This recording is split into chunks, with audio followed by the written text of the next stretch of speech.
Good afternoon, students. This is Dr. P. Chandana, working as an associate professor in the Department of CSE in IIRE, Hyderabad. So, I am here with the subject of computer organization and architecture. So, already we have dealt with the past few sessions in which we have been discussed about the basics of computer organization and architecture. So, as a part of this, we have been learnt about the context of introduction to computer organization, where we have dealt with the topics like basics, followed by we have been deal with the context of basics with respect to functional units. So what is the basics of a computer? What do you mean by an organization, and how it has been important for each and every unit to understand the learning of each and every unit. So as a part of this, we have been learned with the first concept as basics, and then we have been gone with the functional units, and then we have been gone with the context of operational concepts, stating that how each and every component is been getting interacted with each other, so that your instructions or what are the programs you're trying to implement, that will be invocated with all the other units or collaborated with all the other units. So operational concepts. Apart from this, we have been seeing the importance of each and every functional units, like memory unit, control unit, and arithmetic logic unit. So we have been seeing the importance of these three units. And then we have been focused of how the functional units are exactly implemented and what are the types of implementations that are possible. So as a part of memory unit, we have been learnt about the types and chip organization. And as a part of control unit and ALU, we have been discussed about the CPU organization. And finally, we have been learnt about the input-output organization. So the combination of these two are implemented in control CPU plus I/O is the things we have been learnt about. And now we are going to deal with the CPU. In the last, we have been dealt with the CPU organization and its interfacing. So all these things are the basic concepts which have been learnt in the basic introduction of the computer organization. Now, in today's session, we are going to discuss about the next part, or a very crucial part, to understand how exactly system is implementing, or how exactly the computer has been implementing your every query or every instructions. So whatever I am typing, whatever the characters I am typing, or what are the instructions I am typing, how it is exactly implemented in a computer. So that is the key part which you have to learn in the second half of the computer organization. So as a part of the basics, as a part of the first half, we have learnt about the basics of a computer, followed by what are the functional units, how it has been organized with each other so that it can understand and implement with the functionalities. Now, we are dealing with the context of instruction set architecture, where our focus is to understand how a user can interact with the system. So for implementing this, we'll be going for the context of programming language. Then we'll be understanding the things like how the each and every instruction or programming language which you have implemented is exactly working out in a computer. So for example, I have implemented the program in C.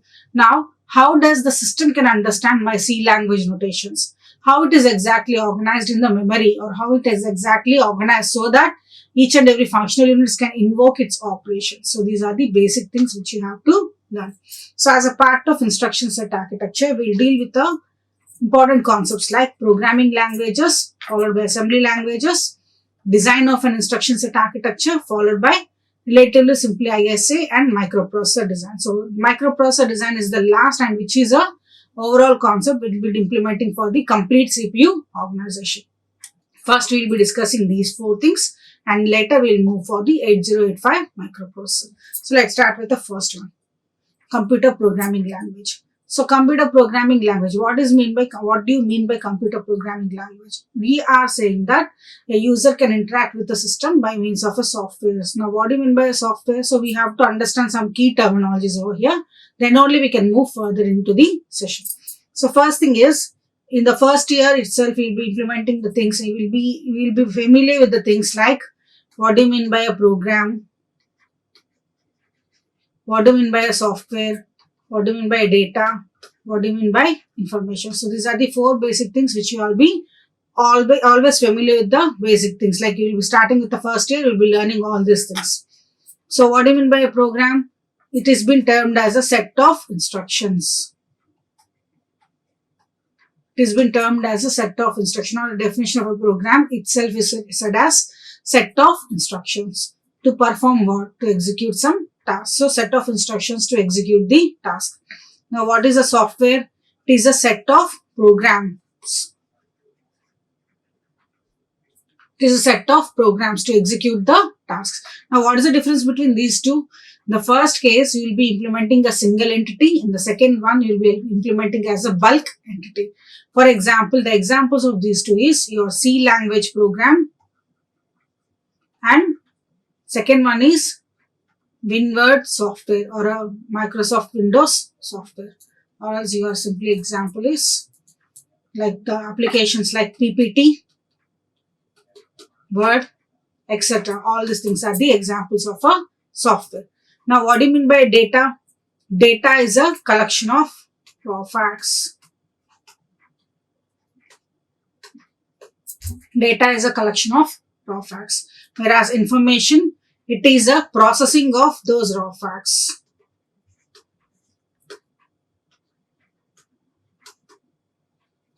Why you are discussing all these things? We are saying that data program is nothing but a set of instructions. Set of instructions to perform the intended task. That means if I want to add two numbers, say a plus b, so I want to perform this. As a manual addition, I can simply take a paper and pen. I can write it the paper with the a equals to some value, b equals to some value, and I can write the calculation. But when it comes to the computer, we have to instruct it. We need to we need to give some guidelines to it to understand what exactly user is expecting. So if you write such kind of things, we'll be calling it as a program. So because of this reason, we are saying it as a collection of programs, collection of instructions to perform the intended task. Whereas software, it is a bulk collection of programs where it is performing all the other operations which is collaboratively connected with. For example, in order to open PPT or Word, what is the software we require? Microsoft Office. So Office is a complete package which involves both Word, Excel, PPT, Access, and other type of entities like Publisher and other different softwares are available. So all these are performing its intended task. For example, Word, it is intended for text collection of or a text representation of data. Whereas PPT is a collection for representation of data. Presentation purpose of data. So what is the objective of it? That is intended by means of a program. The collections of these programs have been combinedly collectively called as software. Now, both the things are performing some information. When you talk about the program is processing the intended task. Task means what is the task? It is collecting data and performing the data. Whereas second one is information. Information is the processing which is performing giving some clarity on what exactly we are doing or processing what exactly we are doing. So because of this reason, we are saying that data and information plays an important role in understanding the programming language. Without these two, your program is not supposed to have any meaning. So these are the two basic entities which are maintained and mandatory for your computer programming languages. Basing on this only, we are performing the task like instructions, programs, and software. So without having any idea, we can't start any implementation. As my intention is to simply add two numbers, I can start the program. Once I start the program, I can have a collection of the software. So what is a program for the arithmetic operations? And arithmetic operations can be of different types. So I am performing the task number 1 as a plus b. Task number 2 as a into b. Task number 3 as a minus b. 4 as a by b. Apart from this, I can have one more thing, that is a modulus b. So if I only implement this particular task, then this will be a program. If I implement all this collectively and represent as a software, then it is called as arithmetic software. Arithmetic software. So what is my intention is, program is always intended to perform a single task. When you're making that programs to execute for multiple different operations and you're trying to bind it, then we call it as a software. So these are the things which you have to learn as a basics. Now let us see what is a basic definition of a programming language. So as a part of the introduction, we have just seen what is the data, what is the information, what is a program and what is a software. And now we are going to see about the things like what exactly the programming language is and why do we require this. In general, why do we require this? So let us consider example. So let us consider an example. So what are we doing? We are collecting some operations. We are performing some operations, and we said that if it is a bulk set of programs, we call it as a software. Now, if at all I want to interact with a system, how can I interact? Through the means of keyboard. And if at all I want to give input to the system, through the means of keyboard only, I will be giving. Now, I am giving some instruction to computer. Now, how the computer can understand what is the instruction given by the end user, or what is the instruction given by the person who is using that particular computer. For example, I am writing the instruction as C is equals to A plus B. Now, what is the meaning of this? I need to take two values and I need to add these two values, stating that C will be 10 plus 20, which is equals to 30. So, this will become C. This is the intention of the program which have been written. Now, in general, this is a human perception of knowledge. Now, what is the context of this? What is the importance of each and every line over here? Can we explain, or how it can be implemented in the computer is a basic concern. So, our intention, we are simply writing it in the human format. But how does it is been generally represented for the computer is a basic understanding which should be essential over this particular task. Now, when it comes to the context of this particular operation, we are saying that it is a human perception which is written in high level, which is written in a normal textual format. C is equals to A plus B. C is equals to A plus B is giving me the result 30. Now, what is these things? We are taking two values, adding two numbers, and we are performing the task. We are just performing an addition of two numbers. But how come system know what is the operation you are performing? What is the instruction you have given? So, how come the system know this is plus? Or how come the system know this is some value? B is some value, C is some value. How come the system is knowing? That is a thing which you have to be very keen about. So, because of this reason, we have been gone for the intermediate languages or the understandable languages, which are called as programming languages.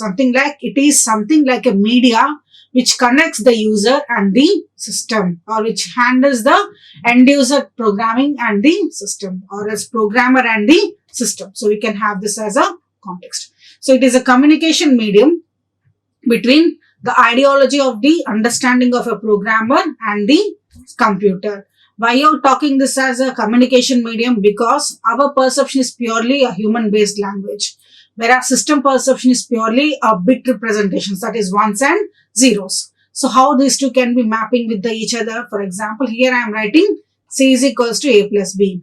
Now, in the mission notation, it is ones and zeros. Now, how these two can interact with each other? So, that is, there is no possibility in understanding these two combinations. For this, what we do is, we just include one more intermediate language called as assembly language. Assembly language. So, how it will be converting? It will take the input from the high level language and converts into intermediate notation, stating like add A comma B, and it is converted to the next value in the mission code value. So, this is called as high level language. This is called as intermediate language. And this is called as mission language. Mission language. So, these are the three basic things which you have to learn. So, because of this aspect, we can say that the programming languages are generally classified into three basic languages. One is the human interpretation format, intermediate format, and the mission format. So, these are the three basic formats which you have to understand. Now, let us consider the basic definition of a programming language. It is an artificial language that can be used to control the behavior of a machine, particularly a system, or a computer. So, what is my task? My task is to simply add two numbers. So, for this, what I have to do? I have to take two inputs, add them, and give the result to C. So, this is nothing but it is something like a artificial language which incorporates the system to understand what exactly the user is trying to perform.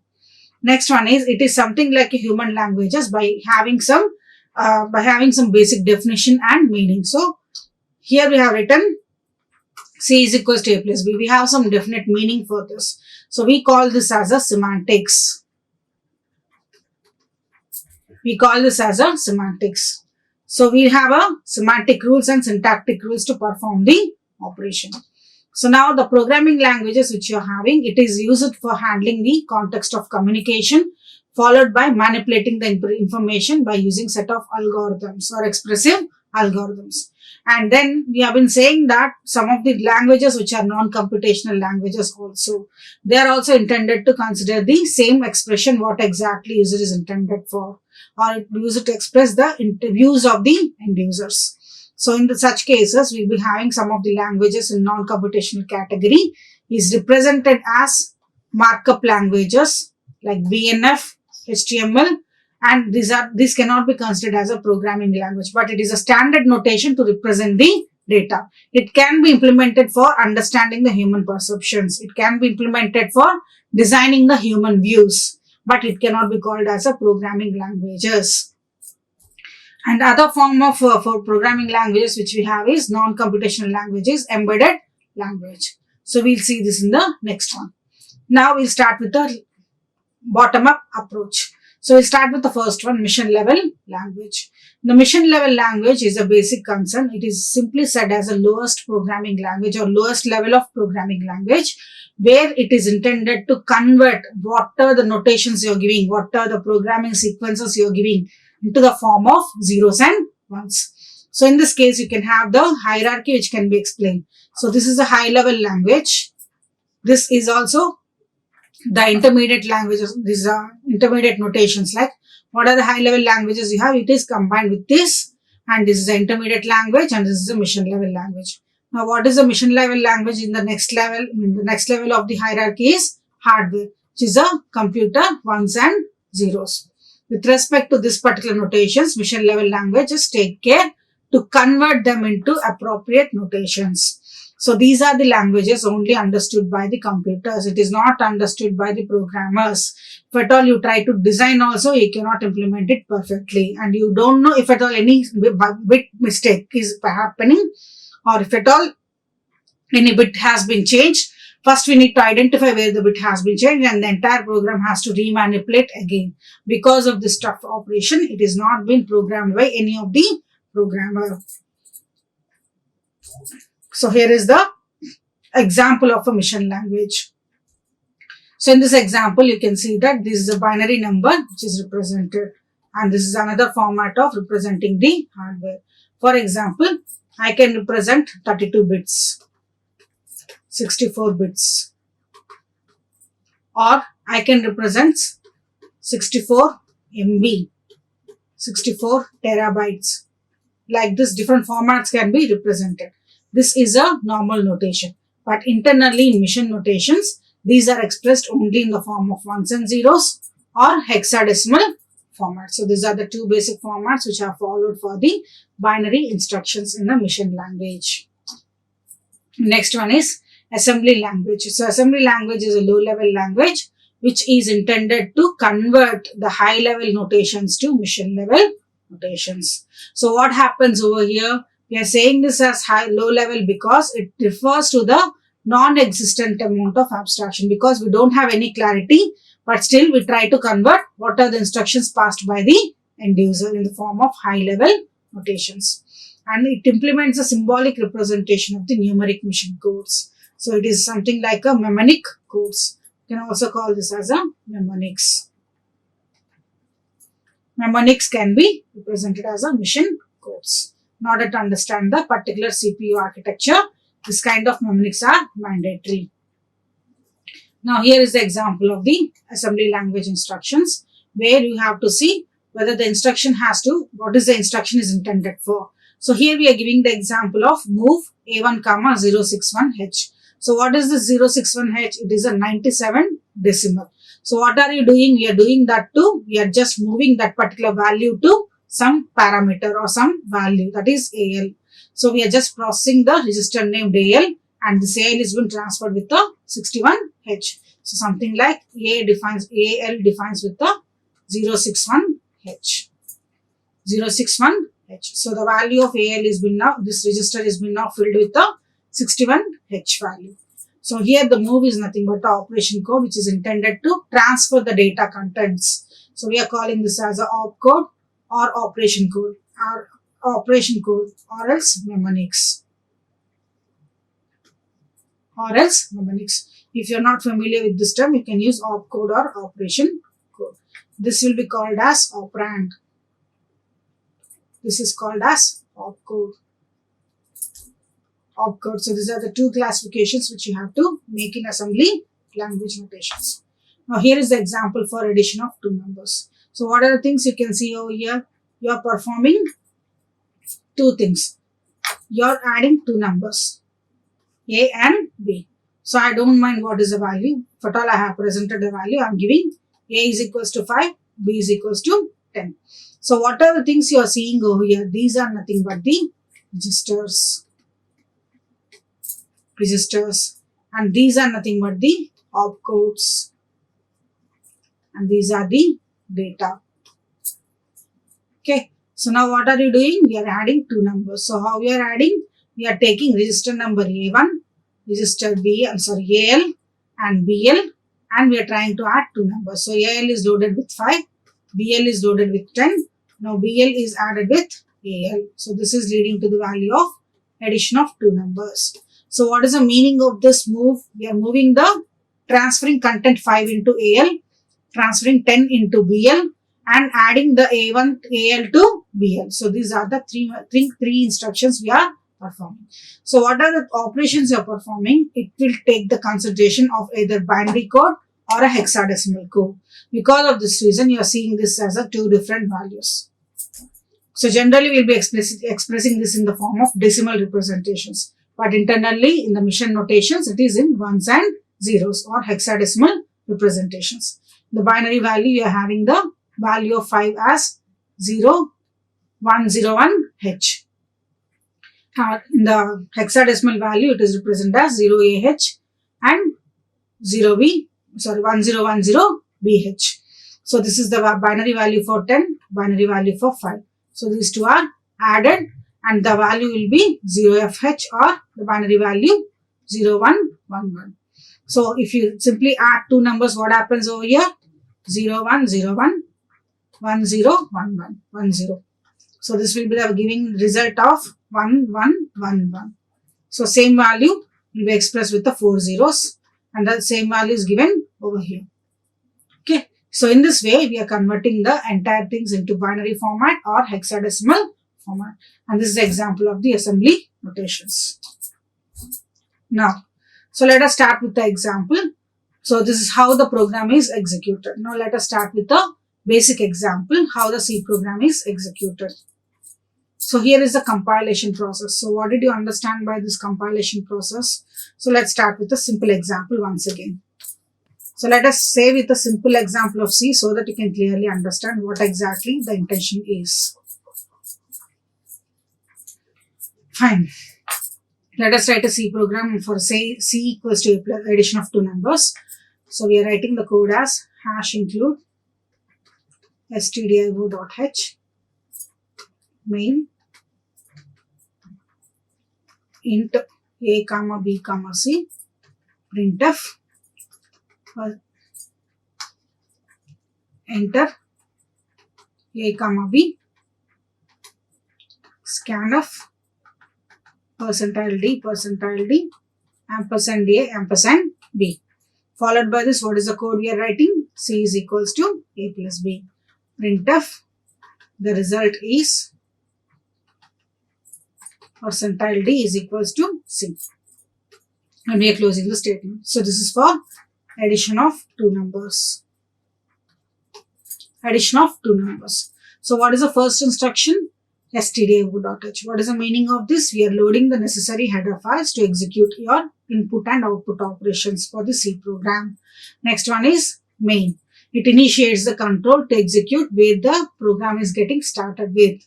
And then your instructions stating with the three integer numbers, scanning and printing statements with respect to input and output operations. And finally, we are performing the addition of two numbers and printing the result into C. So this is a simple program which you are writing.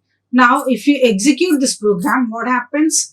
It is been saved as a .c file. For example, let us say ex.c. The file is been saved as ex.c. File has been saved as ex.c. Now, I have to compile it. So, how it has been compiled? I want to execute this program. So, first it will be given to the compiler. Now, what is the task of a compiler? It will generate all the programming instructions which is written in high level to mnemonics. That means it converts into assembly notations. Now, assembly notations are converted, or assembly language it is converted. Now it takes the help of next particular operation called as assembler.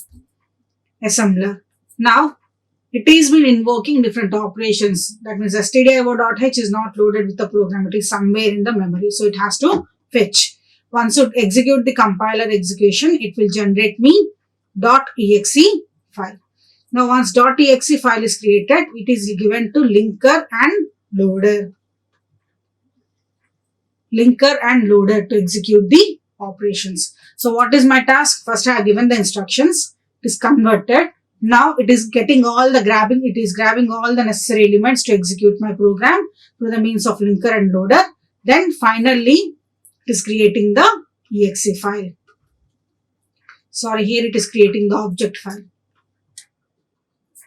Object file, it has been given with the linker and loader initiations, and it has been converted to the exe file. So this is the way how your C program is getting executed. Simple C program is getting executed.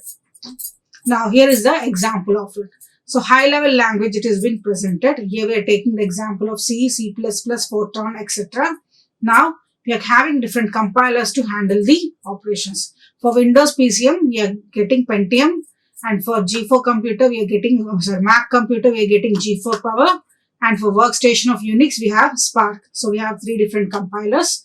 The main objective of these three compilers is to simply convert your high level notations to low level notations, that means mission level notations. So for this it will generate the object codes or object files. So it will generate object files and it will be connected with the linker and loaders, generates the executable file, and it has been running in the machine of Windows. Similarly, even in a Unix and a Mac stations also we have the same case. It has been converted to object code first, then with a linker, then with the executable file, and finally executed on the corresponding mission. So here also Spark object code, linker, executable file, and the workstation. So this is a hierarchy how the compilation process is possible when you write a simple C program or a simple programs in the high level notations. Now here is the context of assembly process. What we have said that the task of a compiler is to convert the high level notations to assembly level notations.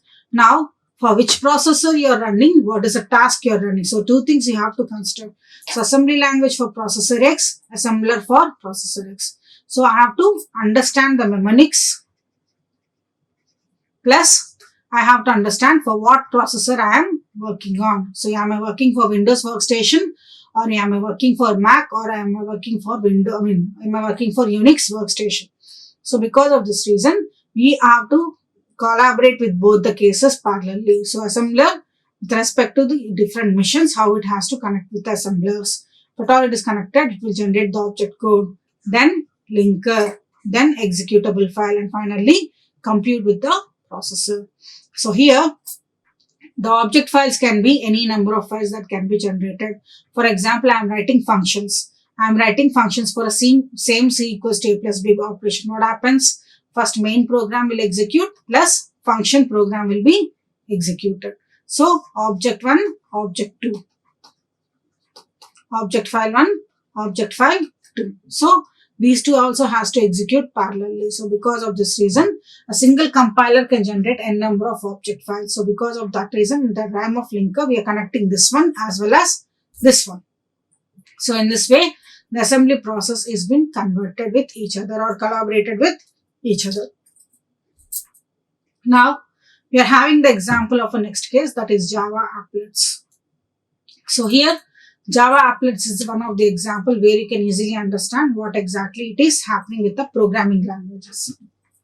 Now, What is the objective of Java? It is a platform independent language, or it is a feature of a Java is platform independent language. The program once executed can be executed at any other missions. So if at all program is ready, it can be invoked at any other missions, invoked in any other missions.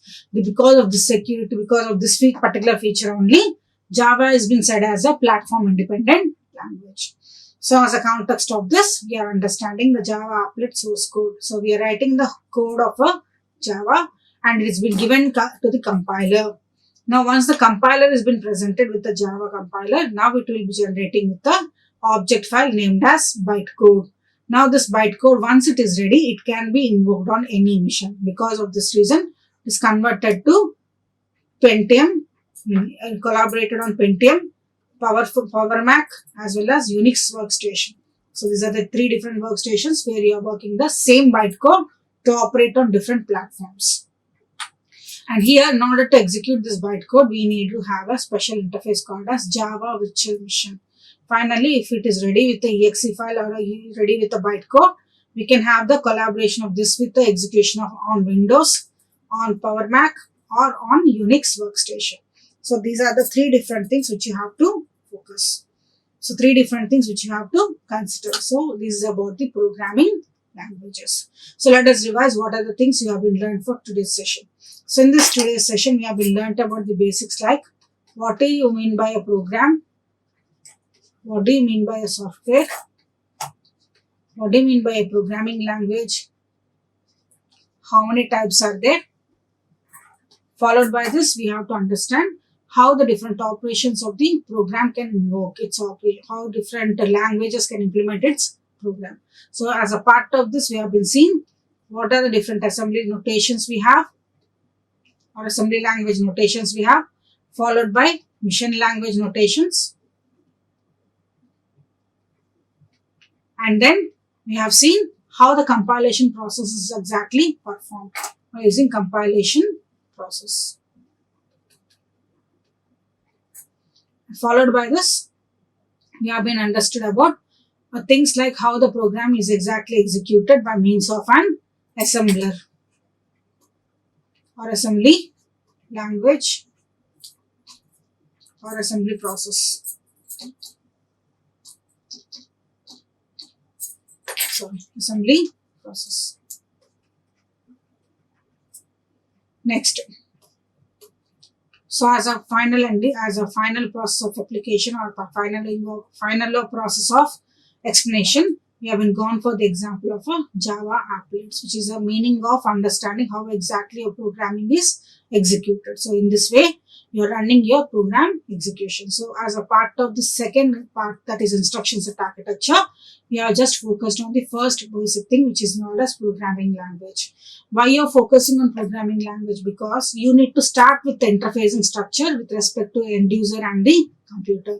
As a part of the computer organization, we have discussed that the basics of a computer, what exactly components will be there, how each and every unit will be working. But now we have to understand how the interface is exactly possible with respect to end user who is communicating in human medium and a mission that is running on the ones and zeros. How these two can be collaborated or communicated with each other. Because of this reason, we have understood about the basic programming languages for today's session. The next session we will be discussing about the context of assembly language. Assembly language. So what do you mean by assembly language? How it has been generally involved and what are the key terminologies in assembly language is exactly implemented, so that you can clearly understand how the compilation process or how the involvement of the computer is exactly happening to understand the instructions of the end user. So for today's session, we have been learnt about the programming languages, where you have understood that what exactly the intermediate medium we have to handle the interface between computer and the end user. So as a part of this, we have been learnt about the context of the programming languages, stating the types of a programming language.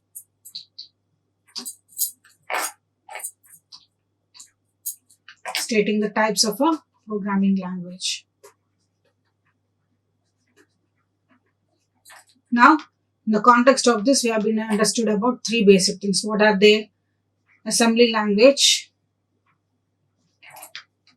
mission language and high level language.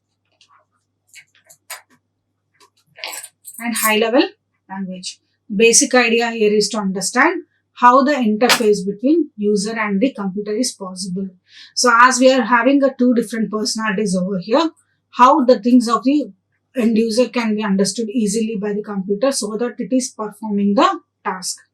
Now in order to understand this, we need to know the conventions of the programming languages. So as a part of this, we have been learned about the basic things of understanding that what exactly a programming language is. It acts as a medium to handle the control of a behavior, or it can be called as a artificial language, which provides the communication medium between end user and the computer. It generally controls the behavior of a machine.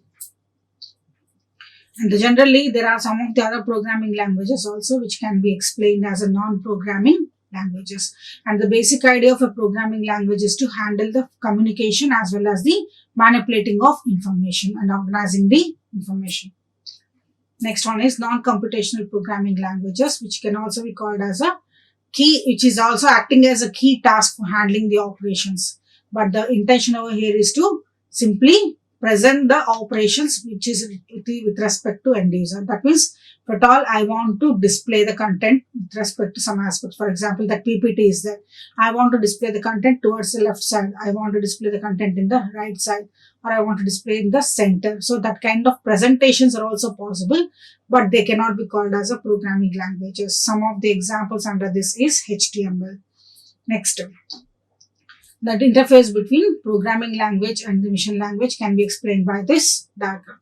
So as a part of this, we can see that as a high level top priority or high level hierarchy, we are saying that there are a set of programming languages called Fortran, Pascal and C, and it has been converted to high level language. It has been just generated as a high level language, and it has been preceded to the next level, that is assembly language. In the assembly language, we are trying to convert the conventions given by the C program or conventions of Fortran or Pascal. What are the languages you are using? Those conventions are converted into assembly notations. So for handling this, we will be using the compilers with respect to those language notations. And then we'll move on for the next one, that is mission language, which is a low level language which can be understandable only by the computer in the form of ones and zeros. It cannot be programmed by any of the programmers, because if one bit goes wrong, the entire structure will go wrong. Because of this reason, the mission languages are interpretable only for the hardware perception. So here is the representation of a mission language notations, where we are considering the binaries, binary format or hexadecimal format. Next one is assembly language notations, which can also be called as an intermediate medium between mission and the high level language.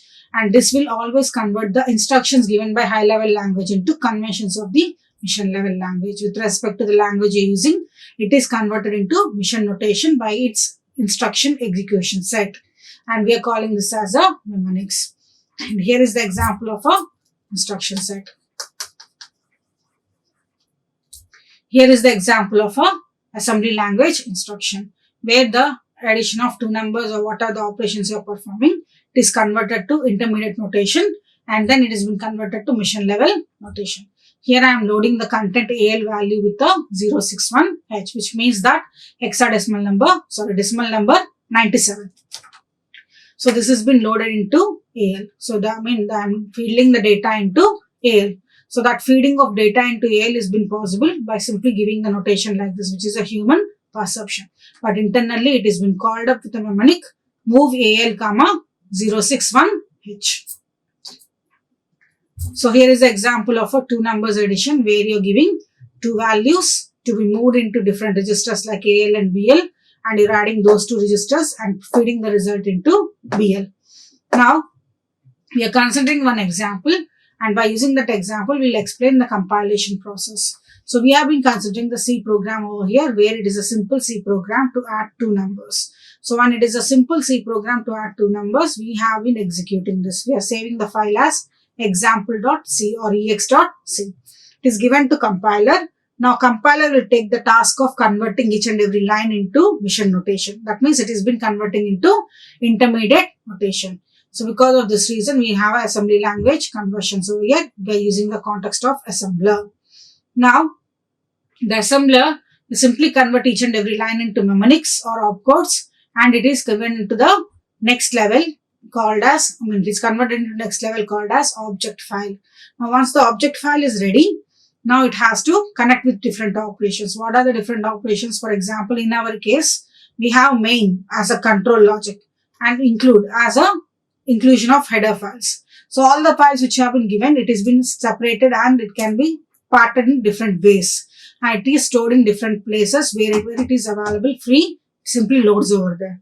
Now, in the context of object file, it has to get the execution of it. So because of this reason, we are going for the connection or communication between linker and loader, which is calling up all the related files, mixes up or assembles it, and finally presents you the results as exe file. So here, the exe file which you are generating is my final output. So here is the compilation process which is explained, and we are calling this with the different notations of understanding. So high level language has been converted in different missions: Windows, Power Mac and Workstation, or as Windows, Mac and Unix Workstation. On 3 different missions, we are giving the compilers the same operations performed in 3 different missions, but only the object file names will be different. So it is converted into object files. This is also converted into object files. This is also converting in object file, and it has been given to linker and loaders to handle the executable files. Finally, this will run only on this missions only, intended missions only. Now, the assembly process, when you are saying that it is converted in intermediate notation, we have to consider those missions, those conversions into assembly notations. At the same time, what was the high level language you use, that particular intention conventions only you have to present. For example, I cannot run C program with the Java extensions, or I cannot run C program on the Java compilers. So I cannot run Java program on the C compiler. So such kind of things are also mandatory. We have to consider them. So because of this reason, according to high level instructions, we need to convert the conventions into assembly mnemonics, and then on which mission you are trying to run. Are you running in Unix or are you running in Line, or are you running in Windows? So that is also one of the convention you have to see. Because of this reason, you have to understand for what process you are working and for what processor you are working. So because of these 2 reasons, we are combining these 2 things and we are connecting this with object code. Then the different object codes are being generated and connected with each other, provided to linker. Then executable file is connected. Finally, your output is presented with the processor. So these are the things you have to communicate. As a result of the example of programming, conclusion of a programming language, we have been said with the Java applets. So Java applets is a code where you are understanding the program source and you have been giving it to the compiler. Now the task of the Java is to simply execute them and to convert them as a mission compatible language or a mission compatible code, and we are calling this code as a bytecode. Now once the bytecode is ready, now it can run on any missions. For this, you need to have a Java mission interface, that is Java virtual mission interface. So you're not bothered about which processor you're working. You have to concentrate only on Java virtual machine. So once it is ready, you can invoke them on Java virtual machine and you can work on that anytime, at any place and anywhere you want to understand, you want to execute. So in this way, we have been discussing about the programming language's importance. As a part of understanding the interfacing structure, we have to understand the programming language. So as of now for today's session, we have concluded with the programming languages. The next session, we'll be seeing about the other notations like assembly language notations and instruction set design. So we'll see this in the next session. Thank you. Like, share and subscribe. Hit the bell icon for more updates.